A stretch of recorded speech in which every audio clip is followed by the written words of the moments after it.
이제 국회 이야기로 넘어가 보겠습니다. 국회 그리고 특히 국민의힘 내부 매우 혼란스럽다고 앞부분에 제가 잠깐 말씀을 드렸었는데 그 내용을 다시 한번 정리를 해보도록 하겠습니다. 오늘 앞서 저희가 전해드린 것처럼 윤석열 대통령이 계엄 선포는 내란이 아니었다라고 강변했던 대국민 담화 내용 전해드렸죠. 그러면서 윤 대통령은 내란이 아니고 오히려 대통령의 정당한 통치 행위였다라고 주장을 했습니다. 그런데 이 담화 내용에 대해서 한동훈 국민의힘 대표는 여당 대표는 정면 반박했습니다. 들어보시죠. 어제 국방부 장관이 내란죄로 구속됐습니다. 대한민국의 사법부에 의해서 발부된 구속영장에 대한민국의 대통령이 주도적 공범으로 적시됐습니다. 그제 국회에 나온 군 장성들은 대통령이 직접 국회의 계엄해조 요구 결의를 물리적으로 저지하라고 지시했다. 여러 가지 불법적인 지시를 받았다고 증언했습니다. 사안의 심각성이 시간이 갈수록 더 확인되고 있습니다. 야당에서는 지금 윤 대통령이 내란죄의 어떤 주범이라고 지목을 하고 있는데 제가 아까 말씀드렸다시피 대한민국의 사법부가 발부한 구속영장에 구속된 내란죄로 구속된 국방장관의 주도적 공범으로 대통령이 적시됐다 이렇게 말씀드립니다. 그러면서 한동훈 대표 대통령의 대국민 담화가 끝난 후에 이 내용에 대해서 한동훈 대표가 이런 평가를 또 내놨습니다. 방금 대통령이 녹화로 준비한 것으로 보이는 대국민 담화를 했습니다. 그 내용은 지금의 상황을 반성하는 것이 아니라 지금의 상황을 합리화하고 사실상 내란을 자백하는 취지의 내용이었습니다. 저는 당론으로서 탄핵을 찬성하자는 제안을 드립니다. 선관위와 정치인들을 체포하기 위한 의도로 이런 행동을 했다는 걸 얘기했다는 말이에요. 다릅니까? 지금 이 상황에서 이런 얘기 안 할 수가 없어요. 다 들으십시오. 그래서 저는 윤석열 대통령을 제명 또는 출당시키기 위한 긴급 윤리 소집을 지시했습니다. 대단히 엄중한 상황이고 지금 오전 상황을 국민들이 절대 용납하지 않을 것이고 저희는 이거 민주주의의 관점에서도 용납하지 못할 만한 대통령의 담화가 나왔습니다. 그렇기 때문에 대통령의 직무를 조속히 합법적으로 정지시키는데 우리 당이 나서야 한다는 말씀을 당대표로서 드립니다. 들으신 것처럼 한동훈 대표는 오늘 있었던 윤석열 대통령의 대국민 담화는 사실상 내란을 자백하는 취지였다라고까지 표현을 했습니다. 그러면서 탄핵 찬성을 당론으로 채택해달라고 제안했습니다. 조금 전에 앞서 신임 원내대표 권성동 원내대표가 선출된 직후에 그 내용을 밝혔죠. 탄핵 반대가 당론임은 분명하다라고 밝혔습니다. 그런데 국민의힘의 당론은 탄핵 반대인데 당 대표는 탄핵 찬성을 당론으로 채택해달라고 제안을 한 겁니다. 제명과 출당을 위한, 그러니까 윤석열 대통령을 제명하고 당에서 나가도록 하기 위한 긴급 윤리위 소집도 당 대표가 지시했다라고 밝혔습니다. 대통령과 여당 대표가 둘 다 법률가 출신이고 둘 다 검사 출신인데 정면으로 맞서고 있습니다. 이걸 도대체 어떻게 봐야 되는 상황인 건가요? 네. 방금 말씀드린 것처럼 권성동 원내대표가 지금 새로 나왔습니다. 그래서 제 생각에는요, 권성동 의원이 상당한 이제 표차로 이제 원내대표가 됐기 때문에 지금은 당 대표의 리더십이냐 원내대표의 리더십이냐 이 문제가 될 것 같습니다. 네. 하지만 지금까지 그 한동훈 대표가 한 걸 좀 했던 당 대표적 리더십을 보면 일단 당정에서 좀 충돌하는 부분이 되게 많았었습니다. 그랬죠. 일반적으로 갈등을 지금 계속 유지하고 있었고요. 또 야당과 좀 협치하는 이런 모습도 좀 보여서 당 내에서 좀 논란이 있었습니다. 그래서 지난번에 탄핵에 대해서 찬성이냐 반대 의견도 찬성했다가 반대했다가 찬성했다가 반대했다 이렇게 왔다 갔다 했기 때문에 아마 원내에서는 조금 의견이 있을 것 같습니다. 한동훈 대표의 리더십을 따를 것이냐 권성동 원내대표 리더십을 따를 것이냐. 그거는 오늘 의총을 통해서 좀 정리가 되지 않을까 그 생각이 들고요. 그리고 아까 잠깐 말씀드린 것처럼 윤석열 대통령을 윤리위에 소집시켜서 제명 또는 출당하자라고 제안한 것은 너무 좀 서두른 감이 있다. 현재 원내대표가 선출되고 나서 내용 같이 논의되는데 논의 없이 제안한 부분에 대해서는 좀 서두른 감이 있어서 이것도 원내에서 어떻게 받아들여질지 그것도 좀 지켜볼 일입니다. 네. 일단 한동훈 대표의 리더십이 오락가락했다는 이준우 위원의 개인적인 평가에 대해서 저는 전혀 동의할 수가 없고요. 지금까지 일련의 상황을 좀 정리를 하면 대통령에 대한 직무 집행 정지가 시급하지만 어떻게든 탄핵이라고 하는 사회적 후유증이 크고 국민들 일부에게는 마음에 큰 상흔을 남길 수 있는 네. 그런 수단을 가급적 피하면서 질서 있는 조기 퇴진을 모색하는 그런 과정이 있었습니다. 그 과정에서 대통령은 지난주 토요일 대국민 담화를 통해서 임기를 포함한 일체의 전국 수습 방안을 당에 일임한다고 했습니다. 그런데 오늘 나온 대국민 담화는 뭡니까? 그 말은 완전히 시건하고 탄핵이 됐든 뭐가 됐든 본인은 심판을 받아보겠다는 겁니다. 그리고 네. 나는 잘못한 것이 없고 잘했다라고 주장을 하고 있습니다. 그러면은 이런 상황에서 어떻게 해야 되겠습니까? 이제는 탄핵 외에는 다른 선택지가 없어진 것입니다. 그러면 여당의 수장으로서는 그 입장은 최대한 신속하게 조속히 표명해서 국민들께 혼란을 드리지 않아야 되는 그런 것이죠. 이것을 네. 가지고 오락가락했다고 평가하는 것은 맞지 않다라는 말씀을 드립니다. 네. 사실 삼자적인 입장에서 제 말이 뭐 객관적으로 들릴지 모르겠지만 한동훈 대표가 갈짓제 행보를 보인 건 맞죠. 결국에는 민주당이 주장하는 대로 탄핵으로 지금 가고 있잖아요. 그래서 정치에 이런 말이 있습니다. 고민될 때는 정도로 가라. 근데 정도로 가지 못할 때는 원칙과 철학이 뚜렷하게 정립되지 않을 때 그런 현상들이 일어난다는 겁니다. 그러니까 한동훈 대표도 사실 혼란스러울만 하죠. 왜냐하면 본인은 나름대로 이 상황에 대해서 질서 있는 퇴진이라고 좀 조용히 차분하게 해결하고 싶었던 마음도 있었을 것입니다. 그리고 윤석열 대통령과의 대화 후에 우리 당에게 임기와 수습 방안을 맡기겠다. 그 말도 사실 믿고 싶었을 겁니다. 하지만 그것은 여전히 순진한 생각이었다는 민주당의 주장이 맞았다는 거죠. 근데 제가 상대적인 입장에서 봤을 때 지금 국민의힘의 더 큰 문제는 이게 윤석열 대통령이 있고 친윤이 있고 친한이 있는데 또 친한도 나름대로 의견이 탄핵에 대한 찬성이냐 반이냐 갈리는 것 같습니다. 네. 또한 결국에 탄핵을 두고도 대통령은 탄핵을 시키라는 입장인 것 같고 네. 또 친윤은 탄핵을 시키면 안 된다는 것 같고 네. 한동훈계는 또 친윤 탄핵해야 된다 안 해야 된다 갈리는 것 같아서 네. 정말 걱정스러운 상황이다. 그럼에도 불구하고 네. 한동훈 대표가 지금이라도 올바른 선택을 했다는데 응원을 보냅니다. 자, 신임 권성동 원내대표와 한동훈 국민의힘 대표가 대통령 탄핵과 관련해서 또는 당론과 관련해서 정반대의 입장이라고 지금 말씀을 드렸죠. 그런데 권성동 신임 원내대표가 조금 전에 한동훈 대표에게 당선 인사를 하러 찾아갔답니다. 그리고 조금 전에 인사를 다 마치고 나왔다고 하는데요. 그 목소리가 혹시 PD 준비가 되나요? 준비가 되면 저희가 실제로 목소리를 들려드리고요. 내용은 이렇습니다. 저희 취재기자가 방금 저한테 보내준 내용인데요. 안에서 무슨 말씀 하셨냐고 질문을 했더니 한동훈 대표께 취임 인사를 하러 들렀습니다. 라고 대답을 했고요. 그러면서 기자가 또 물었습니다. 당 대표께서 윤리위 열고 대통령 탈당을 논의한다고 하는데 이 부분에 대해서 합의를 봤냐라고 물어봤더니 권성동 신임 원내대표가 이렇게 말했습니다. 그 부분은 당 대표의 권한인지 아니면 최고위에서 결정할 부분인지 아직 확실치가 않다. 그래서 답변하기가 어렵다라고 조금 신중한 대답을 했고요.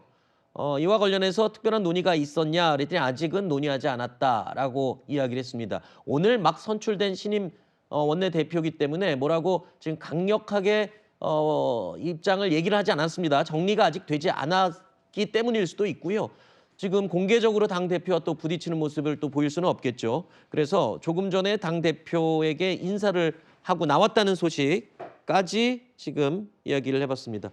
박성민 최고도 이 부분에 대해서 지금 하실 말씀이 있을 것 같아요. 지금 당 국민의힘 내부에서 벌어지고 있는 저 혼란. 그렇죠. 그러니까 지금 뭐 자중 질환의 점입 가경에 뭐 아수라장인 것 같습니다. 근데 지금 보면 일단은 권성동 원내대표가 선출됐다라는 게 저는 지금 국민의힘의 현 주소를 말해준다라고 생각을 해요. 네. 사실은 한동훈 대표가 이제 의원총회, 그러니까 이 원내대표 선출을 위한 의원총회에 와서 이렇게 긴급하게 대통령의 대국민 담화 이후에 입장을 사실은 강경하게 냈잖아요. 네. 근데 그걸 보면서 일각에서는 그럼 친윤계보다 찐윤계보다는 그래도 개파색이 조금 옅은 사람이 되지 않겠느냐 이런 생각도 일부는 있었던 것 같은데 네. 아무래도 이 권성동 의원의 대세론을 꺾기는 좀 무리였던 것 같습니다. 아하. 그러니까 결과적으로 보면 권성동 원내대표가 선출됐다라는 것은 돌고 돌아 친윤으로 다시 당이 재편된다라는 움직임을 저는 보여주는 거라고 생각하거든요. 네. 사실 국민들 입장에서 봤을 때는 권성동 원내대표를 하면 뭐가 생각이 나겠습니까? 대통령한테 체리따봉 받았던 분으로 아마 기억을 할 거예요. 네. 그리고 대통령을 여전히 어느 정도 옹호하는 축에 서 있는 분들이 지지하는 분이라는 것도 다 아실 겁니다. 그렇기 때문에 국민의힘이 현 상황에서조차도 여전히 어떤 친윤의 틀을 벗어나지 못하고 있고 또다시 친윤계를 중심으로 당을 개편하면서 한동훈 대표라든지 한동훈 대표 세력들을 좀 축출하려는 움직임을 다시 시작하는 것 아니냐 이런 생각도 해볼 수가 있는 것이고 네. 이것은 결과적으로 민심과 역행하는 여당의 모습을 보여줄 가능성이 매우 높다. 네. 그렇기 때문에 권성동 원내대표도 지금 판단을 잘하셔야 될 겁니다. 지금 상황에서 앞서 우리가 이제 이 의원총회장 봤을 때 이철규 의원이 뭐 내란죄라고 아직 얘기해서는 안 된다 이런 식의 발언을 하잖아요. 네. 그러니까 그게 친윤계 의원들의 정서를 보여주는 거예요. 권성동 원내대표가 이번에 한동훈 대표와의 어떤 합의를 이루지 못하고 그럼에도 탄핵은 안 된다라는 식으로 기조를 잡게 되면 국민의힘은 그대로 망하는 겁니다. 네. 네, 지금 조금 전에 나온 뉴스 속보 하단 자막을 보면은 그 윤리위 소집과 관련해서 권성동 원내대표가 이제 당 대표의 권한인지 최고위의 권한인지 잘 모르겠다라고 하는 취지로 자막이 나가던데요. 이 부분은 국민의힘 당규상 매우 명백합니다. 국민의힘 윤리위 규정 11조 1항에 보면은 윤리위는 당 대표가 필요하다고 인정할 때 윤리위원장이 소집한다. 이렇게 되어 있거든요. 그래서 최고의 권한이 아니고 명백하게 당 대표의 권한이다. 그것이 당규에 명시되어 있다라고 하는 부분 참고 삼아서 말씀드립니다. 앞서 저희가 오늘 국민의힘 의총에서 한동훈 대표가 본인의 입장을 천명했죠. 그러니까 탄핵 찬성 입장을 밝혔고 그리고 투표도 개인의 양심에 따라 참여하도록 해야 한다. 이런 입장을 밝혔습니다. 이 발표가 나오는 순간 보시는 저 영상인데요. 의원총회장에 모인 국민의힘 의원들 고성이 오가는 모습을 볼 수 있었는데 이에 대해서요. 조경태 의원이 입장을 밝혔습니다. 본인의 의견을 냈는데 의원총회에서 저렇게 큰 소리를 지르는 행태를 보면서 아직도 정신 못 차렸다고 생각한다라고 평가했고요. 그러면서 윤석열 대통령의 오늘 오전에 있었던 대국민 담화 내용에 대해서 현실 인식이 동떨어진 전제 군주 같다라고 평가를 했습니다. 국민의힘 의원의 평가입니다. 자, 이 가운데 또 김민전 최고가 오늘 오전 상황에 대해서 이런 입장을 밝혔습니다. 탄핵안이 가결되면 국민의힘 지도부 전부 다 붕괴된다. 그러면서 김민전 최고가요.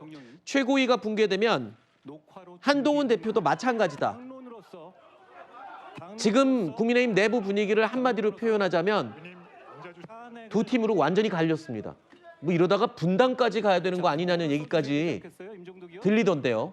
네, 장동혁 최고죠. 장동혁 최고위원이 만약 탄핵되면 최고위를 사퇴하겠다고 발언을 했습니다. 만약 진짜 그 말대로 실행할지 여부는 알 수 없지만 만약에 한동훈 대표가 본인이 지금 추진하는 것처럼 탄핵안이 이번 주말 통과되지 않습니까? 네. 장동혁 의원은 본인도 약속을 지켜야 되는 그런 상황이 돼버립니다. 그러면 김민재 의원 말대로 당 지도부가 총사퇴되는 그런 상황이 자동적으로 이어지는 그런 네. 상황이 됩니다. 그래서 분당까지는 제가 말씀드릴 수 없지만 어쨌든 원내대표가 새로 선임됐고 당 대표를 새로 뽑느냐 아니면 비대위 체제로 가느냐 이 문제가 있다는 말씀을 드리고요. 아까 그리고 좀 친윤에 대해서 다시 당으로 친윤 돌아간 거 아니냐라고 좀 지적하셔서 말씀을 좀 드리면은 지금 이재명 대표는 지금 당에서 신의 사제라고 불리기도 하고 신의 종이라고 불리고 아버지라고 불리고 있습니다. 네. 과연 그런 정당에서 우리 국민의힘에 대해서 개파에 대해서 얘기할 수 있느냐? 이재명 대표야말로 1급 체제로 정점에 있지 않느냐. 그리고 지금 우리의 이제 내란죄에 대해서 여러 가지 의견이 있습니다. 학자들도 의견이 있고 각 당마다 의견이 있습니다. 네. 그래서 우리 국민의힘 입장에서는 내란죄에 대해서 신중한 입장을 낼 수 있는 거고요. 네. 또 이재명 대표는 지금 1심에서 유죄 받았지만 민주당에서는 그걸 유죄로 인정합니까? 전부 다 무죄라고 주장하고 있지 않습니까? 네. 각각의 입장이 있고 주장 해석이 있는 겁니다. 이걸 네. 가지고 친윤에서 뭐 내란죄를 무죄로 몰아가고 있다 이렇게 극단적으로 정리해서 확정해서 말씀드리는 건 대단히 유감이라고 말씀드립니다. 알겠습니다. 저는 이렇게 매우 명백하게 위헌적이고 위법한 계엄 선포 그리고 이미 내란죄의 구성 요건을 거의 명백하게 갖췄다고 판단되는 그런 행위에 대해서 우리 국민의힘에서 누구라도 이것을 실드 치거나 두둔하는 것처럼 보임으로써 마치 국민의힘 전체가 헌법과 의회주의를 무시하고 민주주의에 대한 철학이 부재한 그런 정당처럼 보이는 상황이 초래될까 봐서 우려되는 지점이 있습니다. 네. 12월 3일 계엄 선포 사태는 내란의 구성 요건을 다 갖췄습니다. 국헌을 문란하게 할 목적이 있어요. 왜냐하면 헌법에 의해서 설치된 국가기관을 그 기능을 불능하게 만들면 그것이 국헌 문란의 목적입니다. 네. 대법원 판례상 그것이 영구히 정지될 필요가 없고 일시적으로 그 기능이 정지되어도 국헌 문란의 목적이 인정이 되거든요. 네. 그 국회가 계엄포고령 1호에서 집회할 수 없는 대상에 포함이 됐고 그리고 실제로 국회에 무장한 군인이 들이닥쳤습니다. 그것만으로 이미 내란죄의 구성 요건을 모두 갖췄다. 이것에 대해서는 알겠습니다. 법적인 평가는 사뭇 분명하다라는 부분 말씀드리겠습니다. 지금 각자의 입장들을 지금 말씀해 주셨지만 윤석열 대통령의 이번 비상계엄이 내란죄에 해당되느냐, 위헌적인 행위냐, 아니면 대통령의 이야기처럼 정당한 대통령의 통치 행위냐, 이 부분은요 아직 논란의 여지가 남아있는 논란이 뜨거운 주제입니다. 이에 대한 평가는 굉장히 엇갈리고 있습니다. 지금의 사태가 위헌적인 군통수권 행사 그리고 의회의 합헌적이고 적시의 저항권 행사 그리고 이를 뒷받침하는 시민들의 헌법 수호 의지와 노력을 통해서 헌정 질서가 조기에 회복되었다고 평가를 하고 있습니다.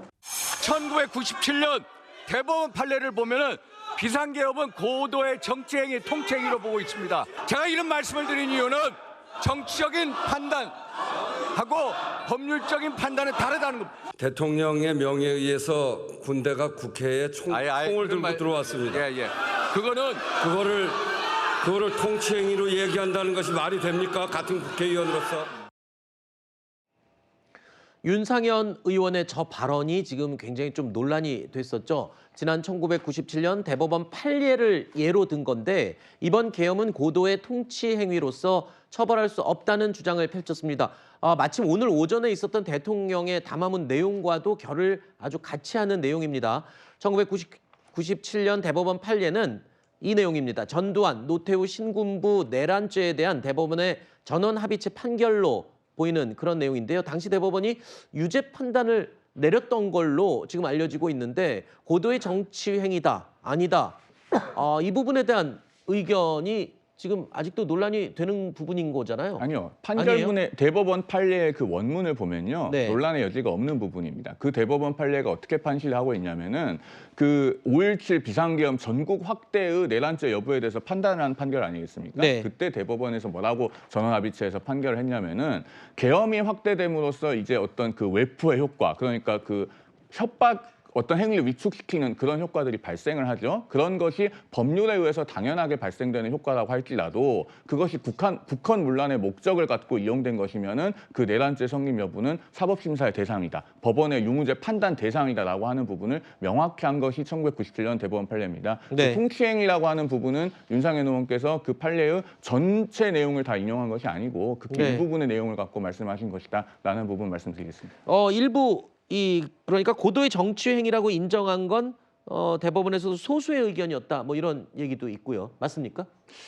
대법원의 당시의 전원합의체 판결이기 때문에 네. 일부 쟁점들에 대해서는 반대 의견이 있지만 대법원의 의견은 다수 의견이 법정 의견입니다. 네. 근데 이제 법률가시니까 잘 설명을 해주셨는데 제가 네. 일반적인 국민 시선으로 좀 말씀을 드리면 네. 내란죄냐 내란죄가 아니냐는 반대로 뒤집어서 그날 비상계엄이 국회에서 해제가 됐느냐 안 됐느냐를 통해서 만약에 해제가 되지 않았다면 네. 우리는 지금 무엇을 하고 있을까? 여기서 우리가 방송을 하고 있었을까? 그리고 국회의원들은 지금 들어가 있었을까? 아닙니다. 아마 과천 벙커 어딘가에 감금되어서 지금 아무것도 하지 못하고 갇혀 있을 수 있단 말입니다. 그렇기 네. 때문에 더 이상 내란죄에 대해서는 전문가에게 물을 필요가 없이 그냥 국민 상식 수준에서 이미 밝혀진 것이다. 다만 형식적으로 탄핵 절차에 대한 탄핵 심사는 있어야 된다. 이런 말씀 드리겠습니다. 그 부분도 오늘 대통령 담화에 내용이 있었죠. 그러니까 대통령의 취지는 이거였습니다. 소수의 군인을 투입시켜서 말하자면 이러한 심각성, 야당의 횡포에 대한 심각성을 보여주기 위해서 한 거였지 또 국회를 장악하려고 한 건 아니었다. 네. 그리고 뭐 해산을 시킨다든가 이런 취지가 아니었다. 이런 설명을 굉장히 길게 대통령이 또 했지 않습니까? 그 부분도 앞으로 계속 논란이 될 부분인 것 같고요. 다시 국민의힘 내부 이야기로 돌아가서 오늘 오전 아까 잠깐 보여드렸습니다만 국민의힘 원내 분위기가 굉장히 시끄러웠죠. 한동훈 대표가 이 공개 발언을 하자 국민의힘 새 원내대표를 뽑기 위한 의총장은 정말 발칵 뒤집혔습니다. 그 현장 분위기 영상으로 저희가 준비했습니다. 보시죠. 이철규 의원님 말씀하세요. 뭐라고요? 이철규 의원 말씀하세요. 강명구 의원 말씀하세요. 자, 반말하지 마시고 임종덕 의원 일어나서 말씀하십시오. 경어를 써주셔야 되지 않겠어요, 임종덕 의원? 자, 못 보신 분은 그 담화 내용을 다시 한번 처음부터 끝까지 보십시오. 예. 우리 대표님, 여기 우리 당 의원들 누구도 비상계엄에 동조하거나 참여한 사람이 없는 것으로 알고 있습니다. 또 사전에 아는 사람도 없을 것입니다. 이러한 혼란 상태를 극복하는데 질서 있게 중지를 모아서 이 국민들이 불안하지 않게 처리하자라는 것이 우리 의원 다수의 뜻이었고요. 저도 잘 경청하고 왔습니다. 다만 우리 당 대표님께서 수사 결과도 발표되지 않고 또한 재판이 진행되지 않았음에도 불구하고 내란죄라고 이 대표님께서 단정하시는 것은 좀 서두른 감이 있지 않느냐는 생각이 들어서 드리는 말씀입니다. 이 부분도 좀 제가 여쭤봐야 될 것 같습니다. 저 이철규 의원의 말에 어느 정도 일리 있어요. 왜냐하면 한동훈 대표는 국민의힘의 대표인데 여당의 대표인데 지금 내란죄라고 단정 짓는 건 저도 방송을 하면서 내란죄라고 얘기하는 건 야당 측의 주장입니다라고 그렇게 좀 순화시켜서 얘기하는 마당에 당 대표가 여당 대표가 내란죄라고 저렇게 단정적으로 얘기하는 것 자체가 국민의힘 입장 의원들이 들을 때는 문제 있게 들릴 수 있지 않겠어요? 지금 민심이 비등하고 있지 않습니까? 그러면은 내란죄 수사 재판 결과를 다 지켜보고 그것에 대해서 평가를 해야 된다면은 여당의 수장이 그때까지 내란이라고 말도 못하면 국민들께서 어떻게 보시겠습니까? 그러면 1년, 2년 기다렸다가 그때 가서 알고 보니 내란이 맞았습니까? 이렇게 해야 됩니까? 정치는 그렇게 하는 게 아니지 않습니까? 지금 바깥에 민심이 분출하고 있는데 문 닫아 걸고 우리가 모르겠다고 한다고 해서 그 민심이 사라지는 것이 아닙니다. 정치는 그렇게 하는 것이 아니죠. 그리고 저도 여당의 대변인입니다만 네. 한 사람의 법률가로서 저 상황은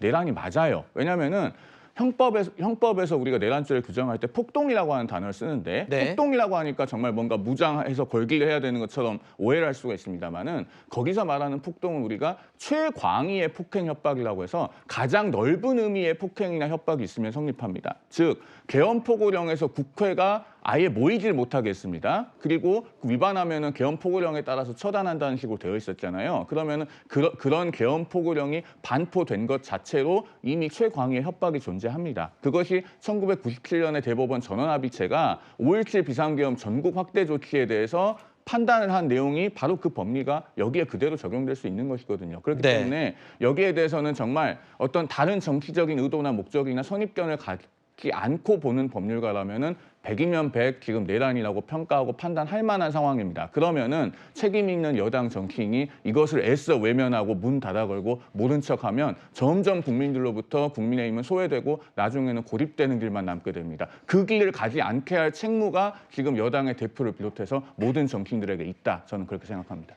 자, 말씀 듣는 동안 저희 제작진이 또 새로운 소식 하나를 전달해 왔습니다. 문재인 전 대통령이 오늘 윤석열 대통령의 담화문 발표를 듣고 본인의 입장을 공개적으로 밝혔습니다. 최근에 문재인 전 대통령이 웬만해서는 이런 공개적인 의견을 적극적으로 개진 안 했었는데 이런 얘기를 했네요.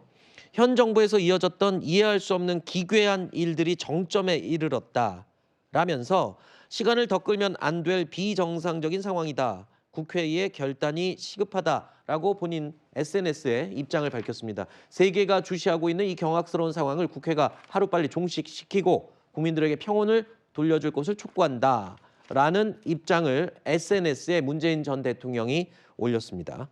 자, 그 내용 소개해드렸고요. 지금 송영훈 대변인님 말씀 듣고 제가 또 하나 질문 드릴게. 여러분 잘 들어보십시오. 지금 상황, 국민의힘 내부 여당과 정부의 상황이 이렇습니다. 윤석열 대통령은 오늘 담화문을 통해서 탄핵을 정면 돌파하겠다라고 밝혔습니다. 그런데 국민의힘 당론은 탄핵 반대 당론입니다. 그리고 국민의힘 당 대표는 탄핵 찬성입니다. 그리고 이른바 친한이라고 불리는 젊은 소장파 의원들은 탄핵 찬성하겠다고 표결하겠다고 합니다. 투표에 참여하겠다고 합니다. 친유는 탄핵 반대 입장을 권성동 원내대표를 필두로 해서 지금 밝히고 있습니다. 너무 복잡합니다. 특히 친한계 같은 경우에는 어제 오늘의 입장이 달라지는 것 같은 느낌도, 아까 오락가락한다고 표현했다가 송 대변인님이 강하게 또 반발을 하셨는데, 오락가락이라고까지는 아니지만 상황에 따라 지금 굉장히 많이 변화가 있구나라고는 말씀드릴 수 있을 것 같아요. 그렇죠. 새로운 변수가 생기니까 자꾸 종속 변수로 해서 당대표의 판단이 바뀌는 그런 네. 현상은 있는 것 같아요. 그런데 지금 상황을 보면요. 한동훈 윤석열 대통령 입장에서 보겠습니다. 윤석열 대통령 입장에서는 탄핵을 준비하는 변호인단을 꾸릴 수밖에 없습니다. 왜냐면요. 전쟁이 일어나지 않은 상황인데 그렇다면 군대가 필요 없습니까? 전쟁이 일어난 것 가정에서 군대를 키우고 양성하고 나라를 지키는 거죠. 마찬가지입니다. 탄핵 가능성이 지금 있다 없다 이런 상황이 있기 때문에 꼭 탄핵이 없다 하더라도, 탄핵 반대로 부결된다 하더라도 대통령 입장에서는 탄핵에 대비한 변호인단을 꾸릴 수밖에 없는 겁니다. 네. 실제로 지금 김홍일 전 방통위원장은요. 법무법인의 사의를 표명했다 하더라고요. 네. 그래서 탄핵 변호인단에 들어갈 준비를 하고 있는 것 같고요. 네. 석동현 전 검사장도 지금 탄핵 변호인단에 같이 들어간 걸로 지금 얘기가 되고 있습니다. 네. 또 최명성 선임행정관입니다. 최명성 선임행정관은 박근혜 정부 때 탄핵 대변인단에 들어갔었고 탄핵 소추 대리인단에 들어갔었고요. 또 형사 재판에 변호인으로 참여했다고 합니다. 이런 식으로 네. 지금 해서 대통령실 입장에서는 탄핵 여부와 관계없이 탄핵 변호인단 꾸리는 것은 만약에 사태를 대비한 그 어떤 상황인 거지 탄핵을 염두에 두고 준비하고 있는 건 아니다 말씀드립니다. 네. 자, 여러분도 아시다시피 오는 토요일 14일에 윤석열 대통령에 대한 탄핵안 표결, 두 번째 탄핵안 표결 시도가 국회 본회의에서 있습니다. 제가 지금 확인한 바로는 이 14일 오후 5시로 예정돼 있었는데 원래 예정 그대로 표결이 본회의에서 진행이 된다라고 확인이 됐습니다. 국민의힘 의원들, 젊은 의원들과 소정파 의원들이 줄줄이 표결 참여를 선언하고 있는 상황, 그리고 또 오늘 한동훈 대표가 공개적으로 당 대표로서 탄핵 찬성 입장을 천명한 이 상황, 야당에서 볼 때는 토요일에 있을 탄핵안 표결 원하는 대로 표결이 가결될 가능성을 높이 보고 있을 것 같아요. 오늘 대통령의 대국민 담화 덕분에 가결이 될 것 같습니다. 그러니까 저 대국민 담화를 보고도 여전히 대통령을 대통령직에 둬야겠다라고 생각하시는 여당 의원님들이 계시다면 저는 좀 정신 차리시라라고 말씀을 드려야 될 것 같고요. 일말의 기대를 걸고 있는 부분은 그래도 어쨌든 이 대국민 담화를 통해서 정말 윤석열 대통령은 일단 이 본인의 불법적인 계엄에 대해서 전혀 반성하지 않고 있고 사실상 국민들과 야당을 향해서 굉장히 격렬한 감정들을 쏟아낸 그런 담화를 하는 것을 보면서 이 비상식적인 사람을 더 이상 이 직책을 유지하게 놔둬서는 안 되겠구나라는 판단을 하시지 않았을까라는 게 제 기대인데 네. 어쨌든 이번에도 만약에 지난번 탄핵안 표결 때처럼 뭐 집단적으로 들어오지 않는다던가 아니면 들어온다라고 하더라도 만약에 탄핵을 부결시킨다라고 한다면 아마 여당 의원들은 압박감을 넘어서 사실상 정치를 재개하기가 아마 어려운 상황에 처하게 될 겁니다. 그 부분을 분명히 알아두셔야 될 것 같고요. 역사에 죄를 짓지 말라라고 하지 않습니까? 아마 여당 의원들도 더 이상 내란죄의 공범이 될 수 없다라는 판단을 하셔야 될 것이다. 아마 이 지금 골든타임이 얼마 남지 않기 때문에 대통령은 지금 국민들 앞에서 오늘 끝까지 싸우겠다라는 말을 했습니다. 끝까지 싸우겠다라고 말을 한 대통령을 1분 1초라도 더 직무를 유지하게 둘 수 있는지 묻지 않을 수가 없습니다. 알겠습니다. 자, 오늘도 오전부터 새로운 소식들, 속보들이 쏟아져 나왔습니다. 오늘 오후에도 역시 많은 뉴스들이 쏟아져 나올 것으로 예상이 되는데요. 특집으로 마련해드린 뉴스에일 라이브 잠시 후 60초 후에 저는 다시 돌아오겠습니다.